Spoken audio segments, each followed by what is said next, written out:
So the content of the talk will be something like this. We'll first go through classification, clinical features, lab diagnosis, persisting fever, what are the causes, then hypotension in dengue, dengue shock, some of the treatment of shock and other things, CDC guidelines, then something interesting in terms of prevention, and a little bit about differentiating it from the other tropical fevers or tropical infections. So this is the world distribution of dengue, and as you can see, it is generally a little above, a little below the equator. It is not found in the temperate and the cold climates, but it is widely prevalent in all of Southeast Asia and in Africa and in South America. And recently, a little bit has gone into parts of Europe which border Africa, and in the southernmost states of United States like Florida.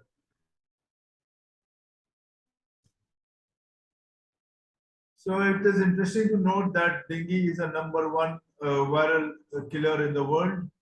Of course, we have the COVID infection going on now, and it has claimed a lot of deaths, but overall, dengue is the #1 killer amongst viruses. So this is the classification which is currently prevailing. It is the 2009 classification given by WHO, and this should be known to all of you, and you should be using this. So as you can see here,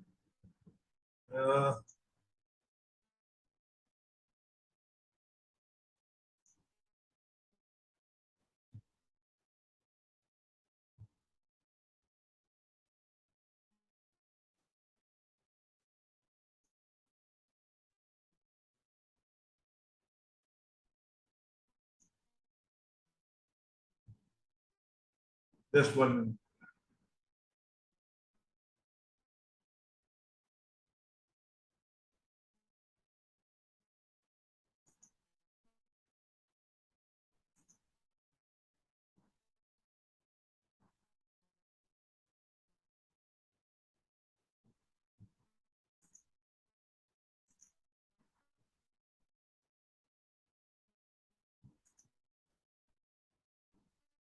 So as you can see, there is dengue which has warning signs or without warning signs, and this is severe dengue.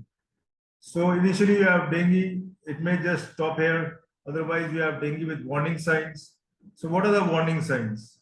The warning signs are abdominal pain, tenderness, vomiting, clinical fluid accumulation, mucosal bleeds, lethargy, restlessness, liver enlargement 2 centimeter, and an increase in hematocrit with rapid decrease in platelet count. A very important point to note here is in probable dengue, you have leukopenia, but thrombocytopenia has not been mentioned. So the first thing that gets abnormal in your CBC is actually the TLC count and not the platelets. So you can see very well here that in the features of probable dengue, there is no thrombocytopenia. So sometimes this probable dengue, which is not severe or not having any warning signs, can be present with just leukopenia and no thrombocytopenia. Now coming to criteria for severe dengue. So severe dengue, severe plasma leakage or severe hemorrhage or severe organ impairment. And severe plasma leakage, it can lead to dengue shock syndrome or can lead to fluid accumulation, large pleural effusions or ARDS because of leaky capillaries in the lungs. And you can have severe bleeding, which is evaluated by the clinician. That is the definition of severe bleeding to be judged by the clinician, or severe organ involvement, OTPT greater than 1000, CNS impaired consciousness, or involvement of the heart and other organs.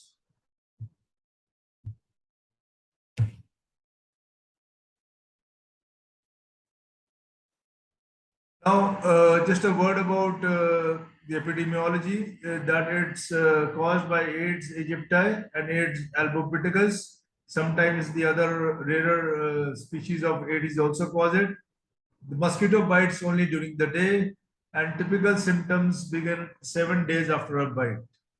And it's very important to note that fever persists for up to 7 days in uncomplicated cases, right? If the fever is going on beyond 7 days, that means that you are dealing with something else. Very rarely, after the subsidence of fever, initial fever, a small episode of saddleback fever can occur, but this is not common. If the fever is persisting for more than 7 days, think of a complication, something else is happening. And some of you may see dengue in the OPD. So the presence of URI symptoms does not exclude dengue, and 5% of the patients who present to the OPD actually come with URI symptoms. That would be something new to you. They can have pharyngitis, cold, cough, and come to the OPD. Now, a word about the immune response. You all know there are 4 serotypes: DEN1, DEN2, DEN3, DEN4, and each serotype has many genotypes. So because there are so many genotypes, even if you develop immunity, you keep getting dengue again and again. The first infection is mild and can be subclinical. Rather, it is generally subclinical. The second infection with another serotype is the one which leads to severe dengue because of the heterotypic antibodies which are produced due to the initial infection. So it's the immune memory, the immune response generated by the first serotype infection and the persistence of these heterotypic antibodies which leads to a severe clinical response with the infection which occurs in the second instance. And one can get dengue twice in the season, and one can get dengue thrice in a lifetime. And cross immunity between different serotypes is short-lived. Now, this is a very important diagram here. So if you start from the top, days of illness 1 to 10, then you come to the temperature here. So the temperature generally comes after a week or so of the bite, that is within a week.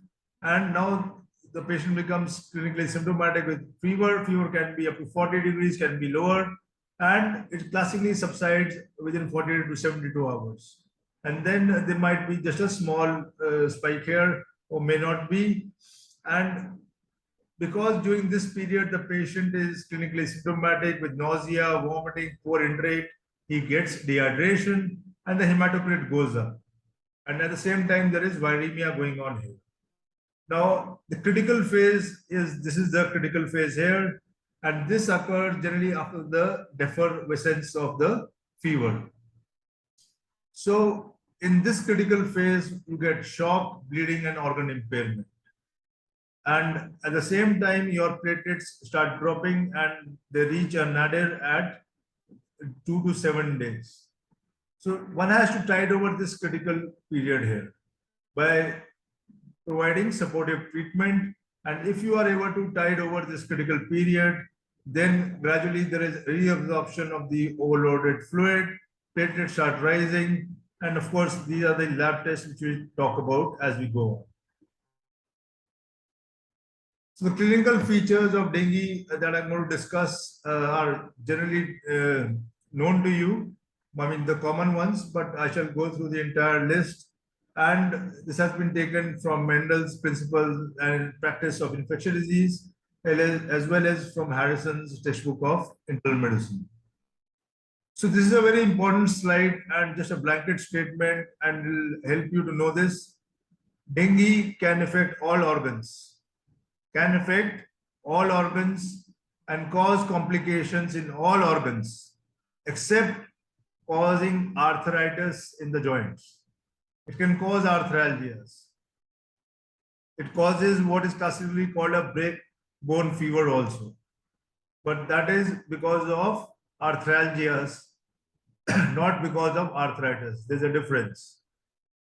Now, rule out dengue in all patients with history of fever in epidemic time. So, you know, when we have this period, which is starting now, most of these patients will be coming in fever and thrombocytopenia, and sometimes it is not very obvious. And it is important to rule out dengue in these patients because it comes in all shapes and sizes. Because sometimes there are so many patients that all the manifestations of dengue occur. We have been lucky, like for the last 4 or 5 years, there has been no major outbreak in the country. But around 5 years back, there was a severe outbreak, very severe, if all of you may recall, and there was chikungunya also at the same time. Because chikungunya, Zika, and dengue are all caused by the same virus, and you get co-infected. So anyway, so please rule out dengue in all patients with history of fever during an epidemic time. In fact, I should tell my team that it is dengue. If the patient has fever and a low platelet count, it is dengue during this epidemic time, unless proven otherwise. So clinical features of dengue, if you start from the top, the CNS, that is the brain. So in the brain, dengue can cause encephalitis. Now this encephalitis has varying manifestations. It can have just altered sensorium, can be deep coma, can be seizures, occasional seizures, can be status epilepticus. Then this, whatever I speak, I speak from my experience also, where I've seen hundreds of patients of dengue. And being a physician and not only an intensivist, I understand dengue very well. So now, what about the outcome of these encephalitis patients? The outcome of these encephalitis patients is not bad. Okay, when we treat the dengue patient who has encephalitis, have an optimistic outlook and approach towards these patients. With conservative management, these patients do come out. If they go into status epilepticus, then of course there can be a problem at times. But again, you have to manage status. If you manage status well, they can also come out. A lot of our patients who had encephalitis did come out. And please be aware of this complication, because sometimes they just start getting very agitated and they go into hyperactive delirium and they throw seizures. So if you are unaware of this complication, you will not pick it up. And MRI is generally normal. MRI is generally normal, and you do not do a CSF because of thrombocytopenia and the risk of bleeding generally. So one should be aware of this complication, as sometimes patient will just present with fever, thrombocytopenia, and encephalitis, nothing else. Now coming to the heart. In the heart, you get myocarditis with a depressed EF sometimes, though it's not that common, but you do get it. The other thing is you get a bradycardia. A sinus bradycardia occurs during the recovery phase.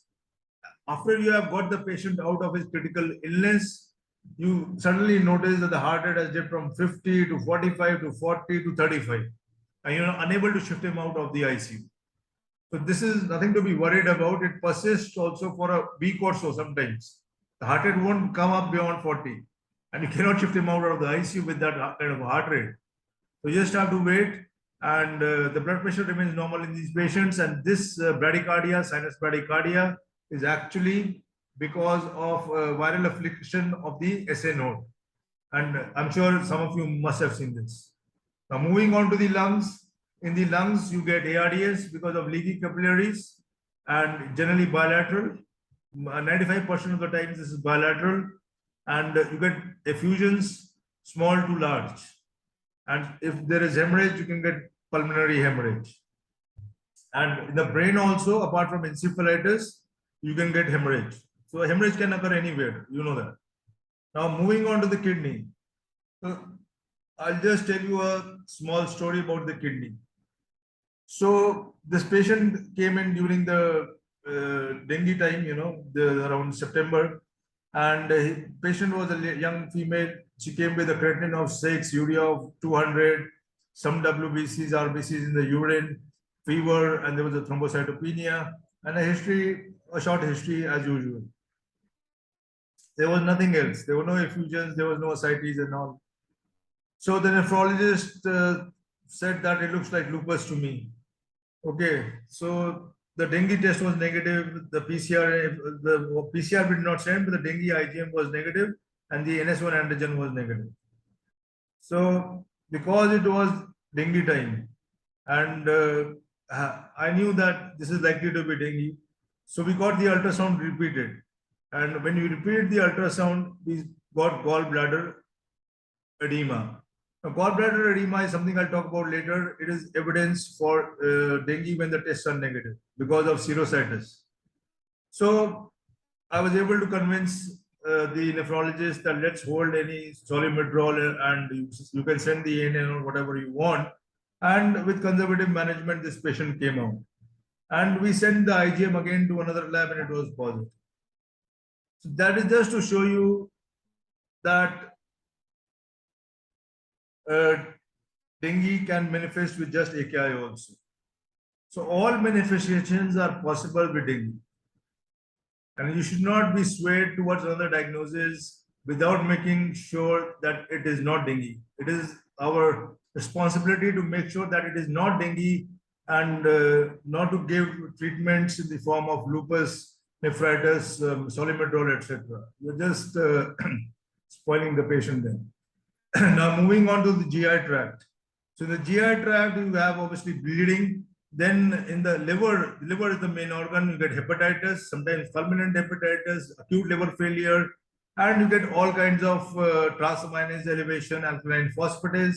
There is no real pattern, but SGOT is generally said to be more than PT. But I have seen all kinds of LFT. Sometimes the alk phos is very high, sometimes the OT, PT, sometimes the bilirubin, but bilirubin is not disproportionately high. So that is about the LFT. And the other thing is sometimes you get pancreatitis also. With viral infections, that is generally, I'm speaking about viral infections general, you can get interstitial pancreatitis. So viruses are the cause of interstitial pancreatitis. They do not cause severe pancreatitis. But if the patient is already sick, even that some degree of inflammation of the pancreas can push the patient over the edge. So what will happen is patient is lying in bed and suddenly start complaining of abdominal pain. So we'll wonder what is going on. And then somebody might send the amylase lipase and will come high. So that is pancreatitis. Now moving on to the marrow. In the marrow, you get leukopenia, you get thrombocytopenia. And in the muscles, please be aware, you can get a very severe myositis sometimes with dengue. CPK can go up to 40, 50,000, and you can get all the lysis with your potassium going high and your phosphorus going high and sodium falling and all the symptoms and features of rhabdomyolysis. And sometimes the patient does not complain, but you touch the muscle and be very tender. And you know, sometimes we had a patient whose potassium was not explainable and nobody looked at the muscles. The patient didn't complain either because the patient was very moribund. And then somebody sent the CPK and the CPK was 40,000. So unexplained hyperkalemia was occurring because of rhabdomyolysis. So that is another thing. Cell lysis is a cause of hyperkalemia. Now just a word about the rashes in dengue. So in the first 2 days, there may be flushing or fleeting eruptions. A prominent maculopapular rash may appear at presentation. This fades with effervescence. A vasculitic rash may appear during convalescence, and this may be itchy, lasting for a week. Thrombocytopenic rash can always occur due to thrombocytopenia. So thrombocytopenic rash is easy to make out, and you can look at the rashes. This is the rash which comes initially with the onset of fever. It's a maculopapular rash, can occur anywhere and may be itchy. And this kind of a rash, which is diffuse with some sparing of normal skin, occurs after defervescence when the patient is ready to be shifted out or get discharged, and you should not confuse it with any other disease.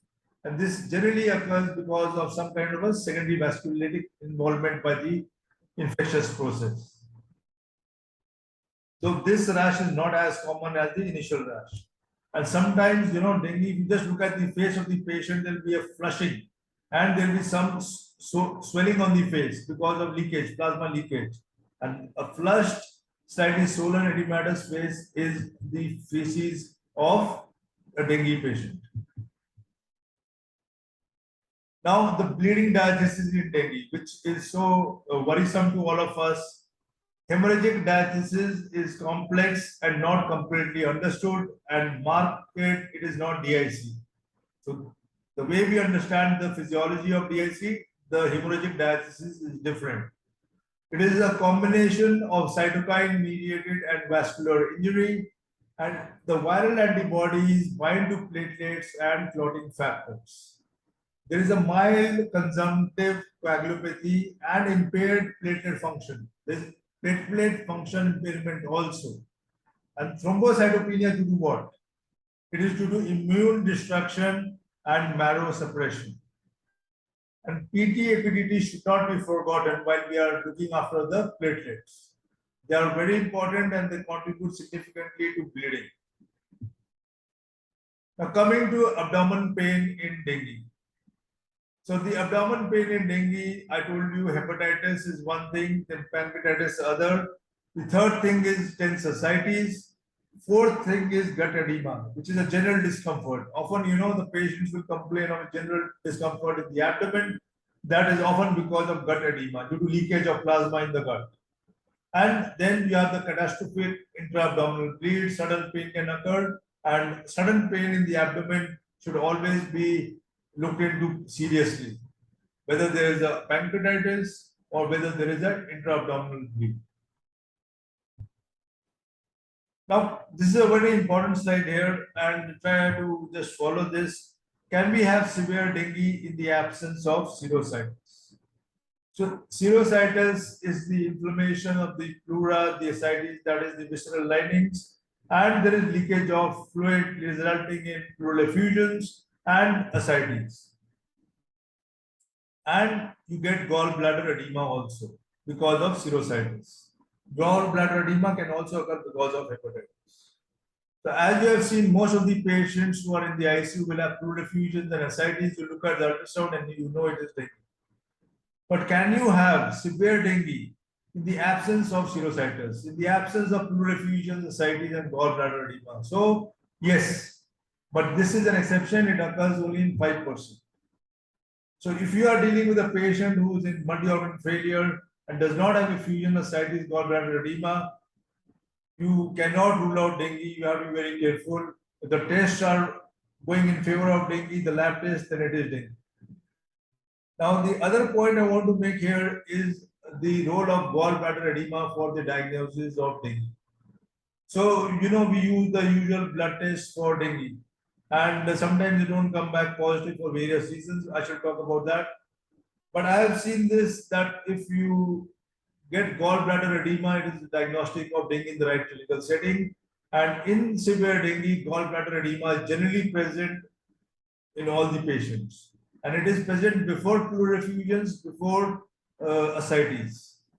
So it is a very useful marker because anyways, you are going to do ultrasound in most of the patients of dengue, suspected dengue.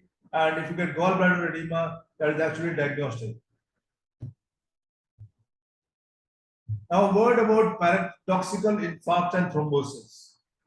So, dengue is a disease which causes bleeding, dreaded bleeding, patients die of bleeding. But can we get thrombosis and infarction in dengue? So, this occurs because of a secondary vasculitis, which is a post-infectious vasculitis. So, there are different types of vasculitis. The etiology of vasculitis is very variable. And there is an entity called post-infectious vasculitis. So this can occur sometimes after dengue. And when you get a vasculitis, you can get infarcts like you are getting in the screen in this picture here. And sometimes the patient gets so dehydrated and the hematocrit goes high and you get thrombosis. And even CSVT has been reported. So this is the paradox that in a disease which has thrombocytopenia, which has impaired coagulation and which is known to cause havoc with its bleeding, you can still get thrombosis and infarcts. And it is well documented in literature, and I myself have seen this. So you should not be put away from the diagnosis of dengue. But definitely these things are not common, but because the incidence of dengue is so much, especially when it is creating a havoc in terms of its numbers, that everything happens. Now, a word about dengue in pregnancy. So, vertical transmission up to 5 weeks before delivery can result in dengue in the newborn, and infections earlier in the trimesters can lead to abortions and low birth weight, and the risk is increased during delivery. You have to manage the platelets, the coagulopathy, and make sure the patient does not bleed. This is an important slide, lab diagnosis of dengue. So the lab diagnosis of dengue actually depends on antigen detection and serology mainly. We have PCR, but generally we do not do the PCR. As you know, most of the labs do not do PCR, and we have to outsource it, and it takes time. It is costly. However, it's very sensitive to the tune of greater than 90%, and it is positive in the first 5 days only. After that, we come to NS1 antigen. So it is positive in the first week, and it has a 60 to 80% sensitivity for secondary infection. So NS1 antigen can be frequently negative. Now we come to dengue serology. So IgM after 5 days starts becoming positive, and it has a 100% sensitivity at day 7. It depends on the kit, however. That is very important. So you may be wondering, so many times that the patient has dengue. It's very obvious, but the IgM is negative. And this one I told you can be negative, but the IgM is supposed to be positive is day 6. So this is because of not optimal kits. The kits are not optimum, you will not get your IgM positive. And this I frequently encountered in my previous hospital.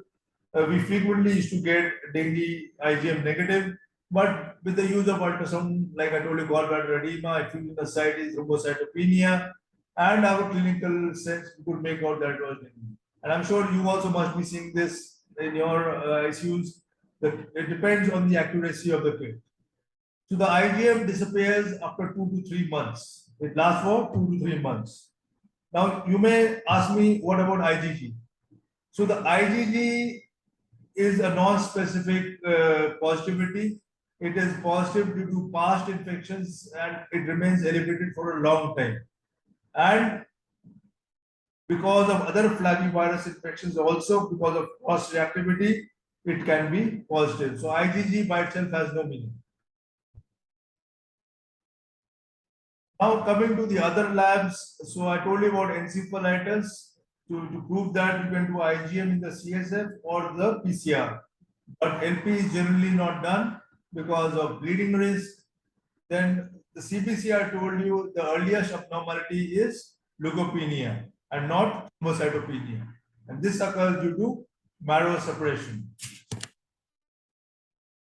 Now, SGOT more than SGPT in dengue hepatitis classically, but again, this is not sacrosanct.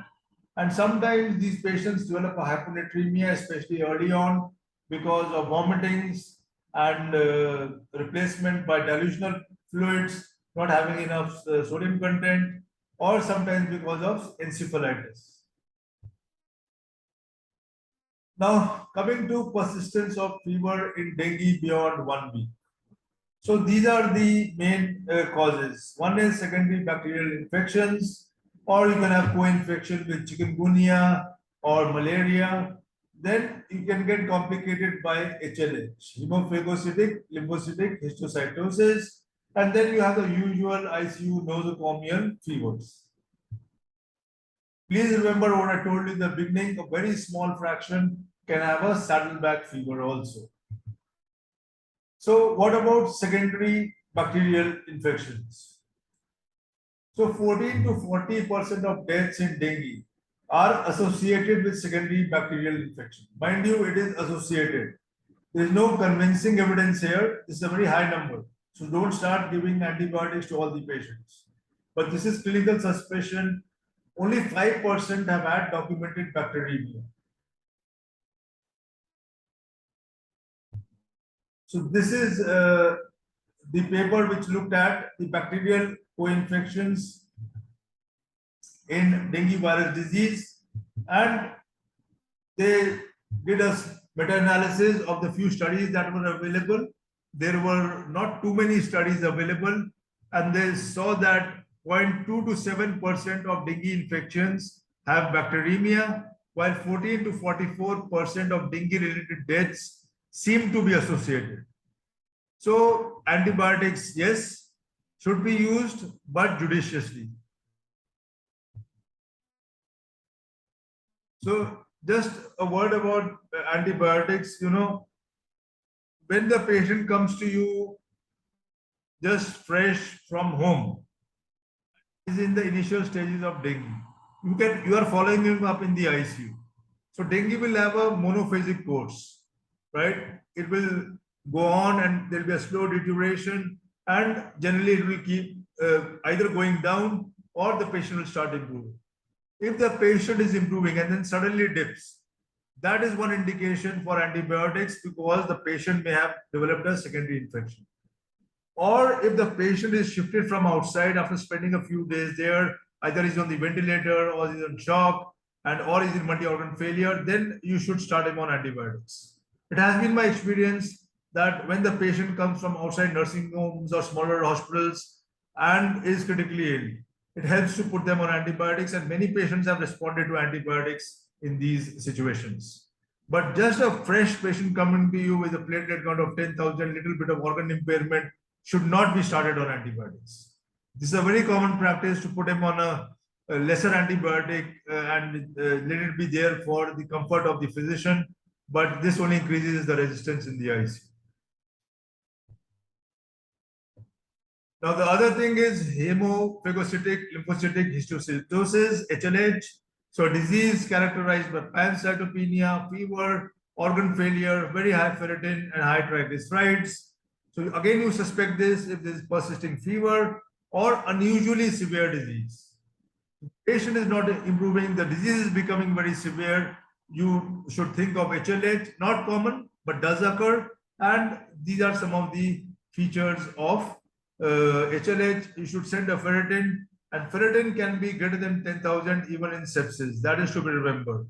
So you need to differentiate it from sepsis and HLH in the setting of dengue, and you need some clinical acumen. So a couple of things can help you. HLH will have a rash while sepsis does not have a rash unless there is a bleeding. The other thing is that hyponatremia can develop in HLH, but hyponatremia is not a feature of sepsis. These are two important clinical features which can help you, and of course the other parameters which are the key elements of the diagnosis of HLH. But then again, you have to put everything together, and it can be difficult.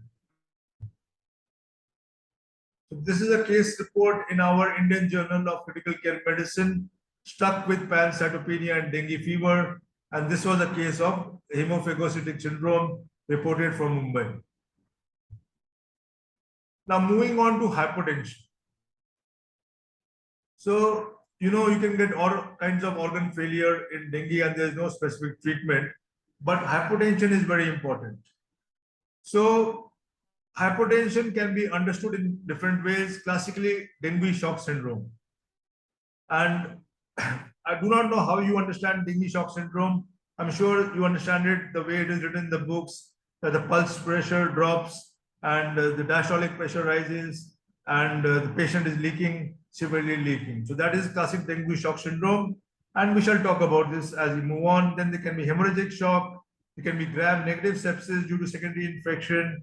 There can be myocarditis leading to cardiogenic shock, and something which probably books don't mention but does occur, and I have proved it with the low cortisol and patient responded to steroids, is hypoadrenalism due to adrenal hemorrhage. So these are the different causes of hypotension in dengue. I will talk about the dengue shock syndrome and the other causes of hypotension in dengue as we move on. So dengue shock syndrome occurs due to massive capillary leak. And any time after defervescence of fever, that is after day 3 generally, it is heralded by worsening of condition and objectively by narrowing of pulse pressure. And SVR is actually increased. And that is what they say, the textbooks say, that the diastolic pressure goes up. So diastolic pressure will go up only if the vasomotor tone goes up, right? The vasomotor tone goes down in septic shock. That is why the diastolic pressure goes down. So textbook mentions, including the CDC guidelines, that the diastolic pressure actually goes up and the pulse pressure narrows. As the systolic pressure does not go up, it actually decreases. So a decrease in systolic pressure, upward trend towards diastolic pressure, a 30 pulse is what you get in terms of a narrow pulse pressure. And textbooks further mention that typically reverts in 48 hours if treated well. So these last three statements are a little bit of a controversial issue, and which I'll take this. This definitely does happen, but not all the time. So pathogenesis, there is a massive fluid loss of fluid and albumin from the capillaries due to leakage into extravascular space, leading to intravascular volume depletion. So thus you get a hypovolemic shock, and there are functional alterations in the endothelium. There is no change on histopathology in the capillaries. That is very important to note. The changes are functional and no change in histopathology in the capillaries. However, there are exceptions, like I was talking about. Sometimes the pulse pressure may not be narrow. Sometimes the shock may not reverse in 48 hours. And I'm sure you have seen this. Though textbooks mention what I just told you, you have all seen this if you just reflect on this. That the patient goes into shock, the pulse pressure is not 20. And you treat the patient dies. The shock has not reversed. So I looked up the literature for this. What are the hemodynamics and what are the hemodynamic studies that have been done in dengue? So there are a lot of studies which have been done on echocardiography and the other parameters, but the invasive parameters have been done only in one study. And this study is in children actually, because it's much more prevalent in children, and it is from Thailand, because Thailand is really infested with dengue. So cardiovascular change in children with dengue shock syndrome. So what does this paper say? This is a paper which looked at all the parameters with invasive hemodynamic monitoring, and all these patients, there are 8 patients here, they were all in shock, and they were having multi-organ disease, and you can see the heart rate is elevated in all of them, and many of them are on vasopressors, because it is not ethical not to put them on vasopressors. So you can see again now here the stroke volume index. So stroke volume index is actually low to normal. This is low to normal in most of the patients. And the cardiac index is normal because of the tachycardia. And CVP, you can see surprisingly, is not low. So that is probably because of a couple of reasons. One, a lot of these patients were on the ventilator, so the CVP becomes high. Second, they had pleural effusions, so intrathoracic pressure is again high because of that. And a lot of them had tense ascites, so again the intrathoracic pressure becomes high. But despite all that, it is noteworthy that the CVP is not less than 10 or 8 or whatever number you want to take in any of these patients. Now, if you look at the SBP and the diastolic pressure and look at the difference, the pulse pressure is not narrow everywhere. That is what they say classically. Pulse pressure should is less than 20 in classic dengue shock syndrome. So you have varying pulse pressure. That is the point I was trying to make. So in this, the only study which I could find in literature, the pulse pressure is very variable. And that is what I have also seen in treating so many dengue patients in shock, critically ill, that the pulse pressure is not always like that. Yes, it is sometimes like that. Suddenly the patient starts leaking in front of you, the blood pressure starts crashing, the pulse starts disappearing, and the patient becomes restless, urine output drops. It happens. But these are also manifestations where the pulse pressure is not always 20, can be 30, 40. Patient can have 90 by 60, 80 by 50, 110 by 50. So I've seen all this. I'm sure you have also seen this if you reflect back. So that was the point I was trying to make. And if you look at the systemic vascular resistance index, which tells you how much vasoconstriction there is occurring, which is a reflection of the vasomotor tone. Again, this was low to normal. These values are low to normal. Keep in mind that these are values in children. So the body weight is different. So the values will be a little different from adults. So these numbers, if you see here, are low to normal. So again, textbooks mention the diastolic pressure goes up, there is vasoconstriction, but it is not always like that. It is definitely there. Those things also happen, but then there is a component, especially when there is other organ involvement, there is multi-organ involvement, these kind of pressures and these kind of hemodynamic indices are seen. Now, word about the pathogenesis of dengue shock. So electron microscopy reveals the winding of endothelial tight junctions. The Dengue virus infects human endothelial cells in vitro and causes cellular activation. And the virus itself in humans does not enter the endothelial cells. That's very important. Research in dengue is hampered by lack of a good animal model. And what we have today is the rhesus monkey, but these models are also not that good. So if you just look here in this picture, this is the Dengue virus, and this is the monocyte infected by the Dengue virus, and this is the T lymphocyte, which is specific for Dengue virus. Because of the interaction with the Dengue infected monocyte, there is molecular signaling occurring between the monocyte and the lymphocyte. And because of this interaction, you have inflammatory cytokines, which lead to increased permeability in the vascular endothelium. Now, food for thought.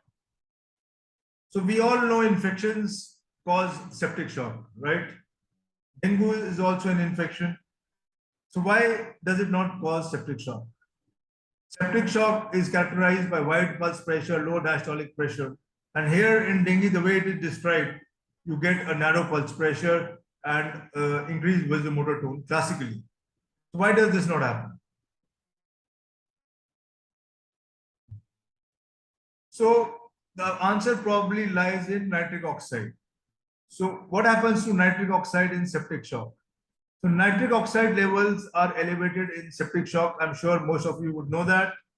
So nitric oxide actually comes from L-arginine, which is converted by nitric oxide synthesis into nitric oxide. And high nitric oxide levels act on the smooth muscle, which relaxes the smooth muscle. Now, in this paper, endothelial nitric oxide pathways in pathophysiology of dengue. In fact, there are very few clinical studies on dengue. There was a decreased nitric oxide level because of decreased L-arginine, increased arginase levels, low activity of endothelial NO synthase, and there was a decreased production. So nitric oxide levels have not been found to be increased in patients of dengue with whatever studies we have, scanty studies.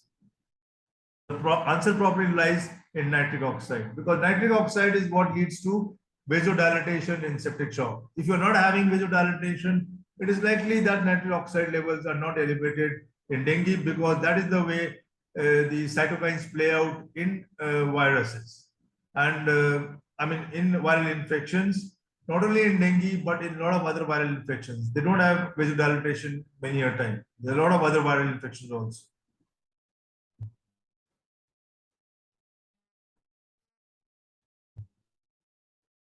Now, coming to treatment. So when to give IV fluids, what the ancillary drugs, any role, albumin used in dengue, and treatment of dengue shock syndrome. So this is from CDC guidelines. Don't use steroids. Don't give platelet transfusions for a low platelet count. CDC is against it because they do not decrease the risk of severe bleeding and may instead lead to fluid overload. Don't give diluted fluids like 5% and 0.5% saline, because they will just leak out, and already there's a lot of leakage. And don't assume that IV fluids are necessary, because already the patient is leaking, you will make him more fluid overloaded. So a key question here is, what is the evidence for thrombocytopenia? Correction. So I just told you CDC, this is just 2018-2019. Prophylactic platelet transfusion in dengue patients are not beneficial and may contribute to fluid overload. But we have a national guidelines for clinical management of dengue fever. Prophylactic transfusion at 10,000 or below is advocated by them in the setting of a stable patient. Mind you, this is prophylactic.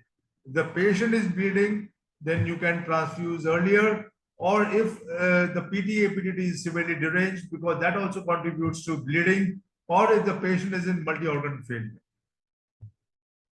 So always have your eye on the PT-APTT, because this also leads to bleeding. We often are very eager to correct the platelets and keep checking the platelets, but the PT-ABT is very important. The other thing I would just like to mention is that patients with just thrombocytopenia, no matter what the count, should not be admitted to the ICU. In the smaller ICUs, smaller hospitals, there is a trend to keep even just thrombocytopenic patients without any other criticality in the ICUs. It only consumes the critical care beds, the critical care manpower, and denies admission to other patients. So this is a wrong policy actually, but I understand there is peer pressure, patient pressure, but these patients with just pure thrombocytopenia should not be kept in the ICU. They are ward patients or they can be managed at home also. Now coming to IV fluids. So IV fluids to be given, just like CDC said, if there is shock, if there is increased or increasing PCB, or if the patient is unable to take orally. If these three things are not there, let the patient take orally, because thirst will regulate his fluid intake and you will not be forcing him with fluids. So steroids, again, like CDC said, there is no role for steroids, neither for IVIG. However, dengue causes ARDS and methylpred may be used in ARDS just as for any other ARDS. Steroids are contraindicated in influenza, pneumonia. Okay, they adversely affect mortality. There is no study of methylpred for ARDS and dengue. Okay, so I would just like to share my experience that there was a lot of ARDS around 7-8 years back. In fact, the entire ICU was full of dengue ARDS on ventilator. And we gave methylprednisolone to all these patients at that time. And 90% of these patients recovered. Of course, there is no trial. I'm only sharing my experience. I'm not saying do this, do that. But just a word here, because methylpred is recommended plus minus for early ARDS. You may try it for dengue ARDS. There is no trial on this. One may do a trial on this.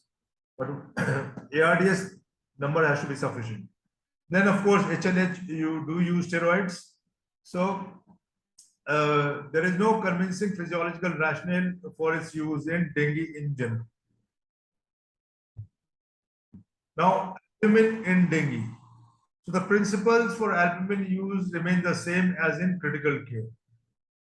In ARDS with Lasix to remove extravascular water. It reduces effusions or ascites given with Lasix. Now, this is a very common practice again, that the patient is in the ICU, he has effusions, he has ascites, and he's put on some albumin and a little bit of fluids, especially with the patient getting admitted under other specialties. So what will happen if you give albumin to patients like this? The patient has a low albumin and the patient has ascites, effusions. Is the albumin going to help or is it going to worsen the condition? The albumin stays in the intravascular compartment for something like 18 hours if it is not leaky. If it is leaky, it moves out much faster. So if the albumin is moving out into the extravascular space, it will add to the oncotic pressure outside the blood vasculature. So it will draw fluid out. So it's only going to worsen the condition. On top of that, sometimes people give IV fluids also because the patient is kind of admitted in the ICU, is sick. So both these things, you give albumin and you give fluids, these two practices only worsen the condition in terms of increasing the effusions and the ascites. If you have to give albumin by an infusion along with the Lasix infusion, because then it will draw out the water and simultaneously pass it out in the urine. Now, again, in dengue shock syndrome, definitely it has a very big role, and we shall come to that.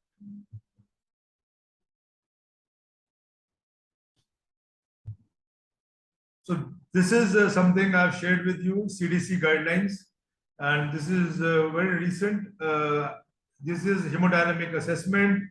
So, you look at three things here: either the patient has a stable circulation, or there is a compensated shock or hypotensive. So, compensated is when the mentation is good, but he's almost going into hypotensive shock, the stage before that.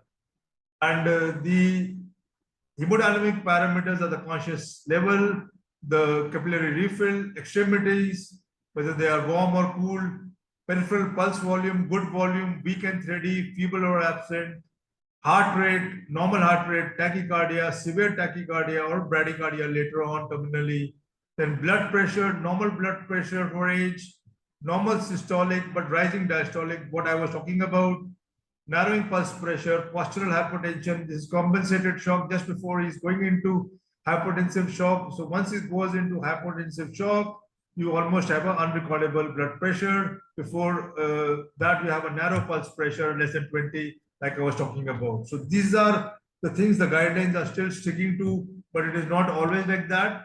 Definitely this is there, but there are other issues with the blood pressure in a dengue patient, the hypotensive blood pressure. And then you look at the respiratory rate and the urine output. So this is the pathway for compensated shock. It is a very detailed pathway that it talks about how much mil per kg per hour, etc., etc. So you can go through this in the video that I'll put up. I'll just put it up for completeness sake. It's a 2019. It has come out much after the WHO guidelines. The last WHO guidelines were published in 2009. And this is hypotensive shock management, again 2019. So you can look this up. But what I have done for you is I've tried to simplify things for you and put it up in a easily absorbable fashion and something which is hands-on at the bedside. So dengue shock syndrome, either the BP is not recordable or BP is recordable. So this is actually the classic dengue shock, hypotensive stage, and this can be called the compensated stage, just going into dengue shock. So if the BP is recordable, you give balanced fluids 1 to 1.5 liter fast. The patient improves, you decrease it to 250 to 500 ml per hour, and over the next 48 hours, taper the fluids. All good and well done. Wonderful. However, if the BP is not recordable, initially that is, you start with 5% albumin. And the rationale is that albumin is held out to a much greater extent in the intravascular space. It leaks out much less compared to any of your balanced fluids or normal saline. So you want, because these patients actually start leaking very severely and they don't give you time. So you have to bring up the pressure immediately. If you have seen patients leaking in front of you, the blood pressure crashing in a dengue patient, you will understand what I mean. So you give albumin 5%, 1 to 1.5 liter. If not improved, give another liter of 5% albumin. So now, very important to do PCV 1 to 2 hourly here and check the PCV, because when the patient starts leaking fluid from the intravascular to the extravascular space, your PCV will start increasing. If the fluids are increasing in the intravascular space, your PCV will stop increasing and will show a decreasing trend or hold out. So PCV will indicate whether the patient is holding fluid in the intravascular compartment or is going on leaking. A rise of 20% of PCV from baseline indicates criticality and that there is severe leak. So now we are talking about the scenario where the BP is not responding to 5% albumin. So here, you check the IVC or the CVP. So initially itself, the patient should have had a CVP and should have checked the CVP or the IVC. The IVC is very difficult to check here in these patients because most of them will have significant ascites, tense ascites, pain abdomen. So the IVC will not reflect correctly upon the volume status unless the patient is on the ventilator and you can get a good image, but IVC would not be useful. And what would help is your CVP. Apart from CVP, again, CVP has its own fallacies, but if you have noted it before, the trend in CVP can be made out. Dynamic parameters of fluid responsiveness can also be used to assess the fluid responsiveness. But what is important is to look at PCV. Very simple. Look at PCV and look at your fluid status with whatever means you have. So if the fluid status is on a declining trend, if you look at this here with a decreasing PCV, that means the patient is collapsing, there is bleeding. Obviously, you're giving fluids, but the CVP is falling and the PCV is falling, that means he's bleeding. Now, if the CVP is full and there is a decreasing PCV, that means there is low EF and there is cardiogenic shock, right? Cardiogenic shock also does occur and needs vasopressors. And if the low CVP is present with the PCV increase, then you have to continue 5% albumin that the patient is still leaking. So that is, in a nutshell, what I was trying to simplify for you. And the next slide will even simplify it further. So the shock is still not responding. You have either refractory dengue, you really can't do much. Because if you give so much fluids, his lungs are going to get filled up with water, he'll drown, the lungs will drown. Already the lungs are leaking, these patients who would have been on the ventilator, it will not be possible to ventilate. That is the usual situation. These patients are in shock, they have effusion, they have ascites, they start leaking, you start pushing in fluids, the lungs start drowning, and you're not able to ventilate them and they go on crashing. So fluids have to be given very carefully in these patients with cautious monitoring. And if the IVC is low, PCV is normal or increased, and if you can monitor the systemic vascular resistance, which is variable, so plus minus, sometimes they have adrenal shock due to adrenal hemorrhage, so you can send a cortisol level. And very important is bacterial sepsis. So do not forget bacterial sepsis. Like I told you, if the patient is not improving, please give him good antibiotics. It has saved lives for my patients, and I'm sure it will save life for your patients, and I'm sure it has saved life for many patients. Judicious use of antibiotics, not rampant and indiscriminate use, is definitely justified. So that was about dengue shock syndrome. Coming to ARDS. So ARDS generally is more or less the same, just a couple of things. Avoid tapping effusions and ascites unless you think you are going to do it safely and it's a must. Avoid excessive fluids as leaky lungs and pleural effusions, ascites. Please remember intrathoracic pressure is high because of effusion, ascites, and elective early intubation in critical patients. Then acute liver failure is occurring in these patients, and liver transplant is happening for these patients. And this is a report, a very recent report from our own ILBS center in India. So liver transplant is happening for dengue patients and saving these patients. Prevention, you know, the usual causes, the water coolers, storage pots, tires. So the hygiene should be maintained. Of course, this is the government authorities who have to do this. Now, this is a very interesting study of efficacy of Wolbachia infected mosquito developments for the control of dengue, published in New England Journal of Medicine 2020. So Wolbachia is an intracellular bacteria. What they did in this study was they infected the Aedes mosquito with this Wolbachia bacteria.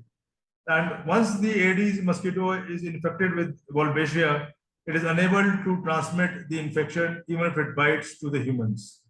So they took an intervention cluster here and control cluster here. In the intervention cluster, in that particular community, they exposed it to Wolbachia infected mosquitoes, Aedes mosquitoes. And in the control, they were left open to normal Aedes mosquitoes.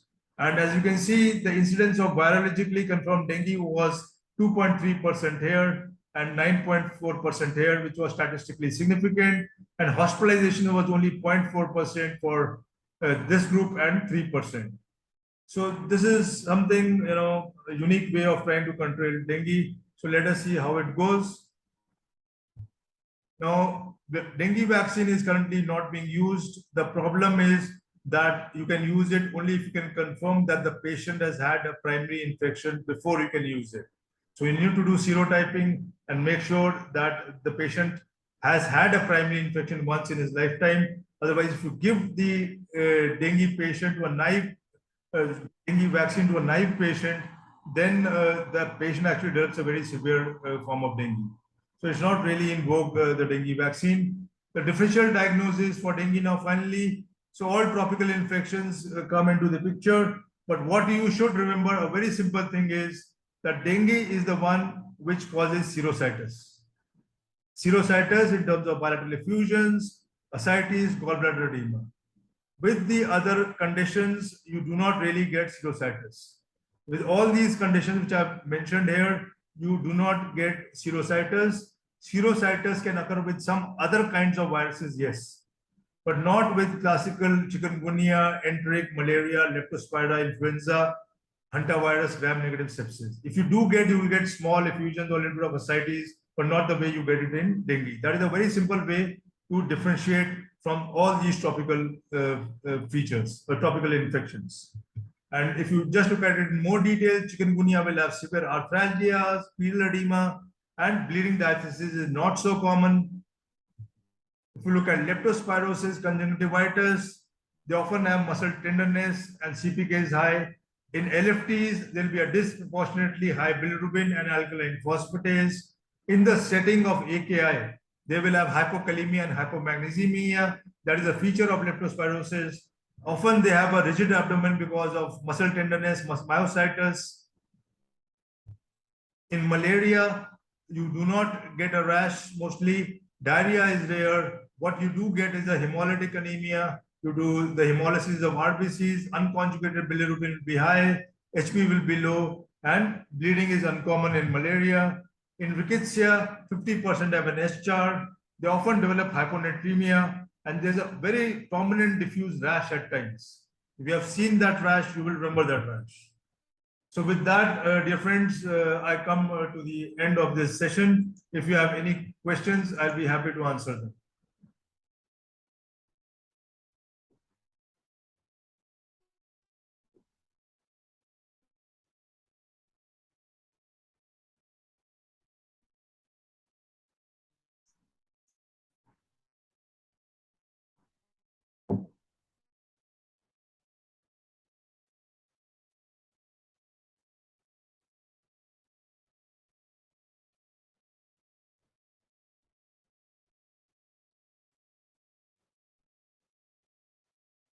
If there are no questions, I think we shall come to the end of this session.